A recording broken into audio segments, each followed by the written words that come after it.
करेंगे यूपी की तमाम बड़ी खबरों की। यूपी में भी कोरोना का कहर जारी है। प्रदेश में संक्रमितों की संख्या 2224 हो चुकी है।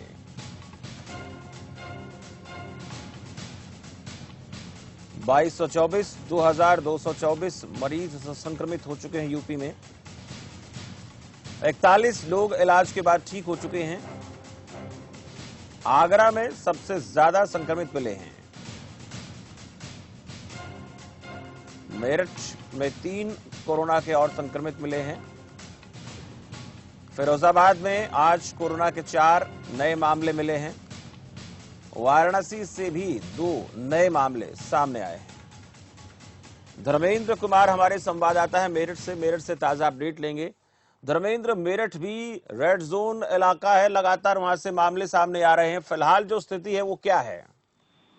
फिलहाल स्थिति की बात करूं तो काफी गंभीर स्थिति मेरठ की है, क्योंकि अभी नए 3 मामले हो रहे हैं, जिनसे संख्या बढ़कर पहुंच गई है 105 और मरने वालों की संख्या भी 5 पहुंच गई है। लेकिन सबसे बड़ी दुखद बात यह है कि मेरठ प्रशासन लगातार निगरानी रखे हुए है। स्वास्थ्य विभाग अधिकारी लगातार अपनी टीम के साथ साथ जगह जगह स्कैनिंग, जगह जगह चेकअप कर रही है, लेकिन फिर भी कोरोना वायरस का संकट जो मेरठ पर छाया हुआ है उसमें बिल्कुल भी लगातार बढ़ोतरी हो रही है, जिससे लोग काफी परेशान हैं और सदमे में हैं। पुलिस प्रशासन की बात करें या स्वास्थ्य विभाग की बात करें, सभी के सभी बिल्कुल अलर्ट हैं और हर जगह निगरानी रखे हुए हैं। या हमारे यहाँ के बॉर्डर हो या कोई बाहर से आने जाने वाले व्यक्ति हो, सब पे निगरानी रखे हुए हैं। लेकिन फिर भी कहीं ना कहीं मेरठ को रेड जोन में है। कहीं ना कहीं लगातार सामने ये कोरोना वायरस की संख्या लगातार बढ़ रही है।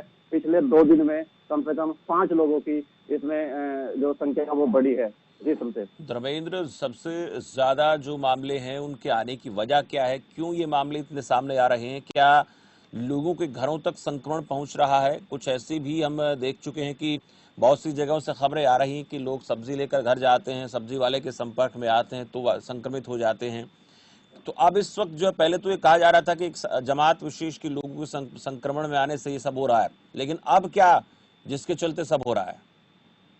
देखिए शमशेर, मैं आपको बताऊं, कहीं ना कहीं मैं जमाती की ही बात करूंगा, क्योंकि अभी तक सब्जी वाले का सब्जी जो बेचते हैं या मंडी से कहीं भी ऐसा केस अभी तक सामने नहीं आया है। सिर्फ वही लोग हैं जो एक दूसरे के टच में आए थे और वो संपर्क करने में थोड़ा समय लगा उनको, अधिकारियों को, लेकिन उनको धीरे धीरे संपर्क भी किया जा रहा है। लेकिन कुछ लोगों को अंदर संक्रमण पाने जब शुरू हो जाते हैं तो उनको खुद आइसोलेट किया जाता है। लेकिन फिर भी जगह जगह हर तरह से निगरानी रखी जा रही है फिर भी। और जमातियों को सबसे बड़ा मामला हमारे यहाँ जमातियों के, उन्हीं की वजह से मेरठ के 2 क्षेत्र और जिनको सील किया गया है, 2 क्षेत्र को खोला गया है, लेकिन फिर तुरंत ही 2 क्षेत्र अलग जगह से उनको सील कर दिया गया। जी संतोष जी, यानी एक जगह से थोड़े मामले ठीक होते हैं, उसके बाद दूसरी जगह जाकर संक्रमितों के जो है संक्रमण जो है वो फैलने की बात सामने आ जाती है।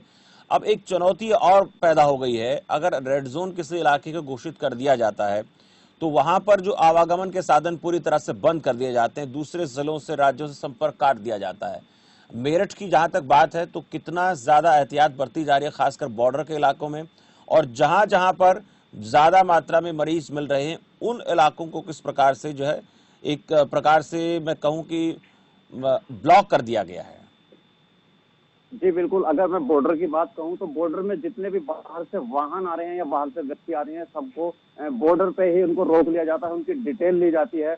उसके बाद में उनको नॉर्मली एक स्कैनिंग की जाती है, जिससे कि उनका टेम्परेचर चेक होता है। उसके बाद में उनको आगे भेजा जाता है। और अगर रेड जोन जिनको सील कर दिया गया था तो उनकी बात करो तो उनको समय समय से सैनिटाइजर किया जा रहा है। वहां के लोगों को बिल्कुल बाहर निकलने की अनुमति नहीं दी जा रही है, क्योंकि अगर वो बाहर निकलेंगे तो बाहर के लोगों को भी दिक्कत होगी। और उनके खाने पीने की व्यवस्था स्वयं प्रशासन खुद अपने ऊपर जिम्मेदारी ले रहा है। अगर उसमें कोई पेशेंट, अगर किसी प्रकार का कोई व्यक्ति को कोई दिक्कत आती है तो एम्बुलेंस की व्यवस्था भी वहाँ तुरंत के तुरंत है। हालांकि कोई दिक्कत नहीं आ रही है, लेकिन समस्या सबसे बड़ी मेरठ से सिर्फ यही दिक्कत है कि आखिर अब तक कोरोना वायरस की संख्या लगातार बढ़ती जा रही है। जहाँ 2 मरीज घटते हैं तो वहीं 4 मरीज और नए सामने आ जाते हैं। ये बहुत बड़ी चिंता है। शुक्रिया धर्मेंद्र।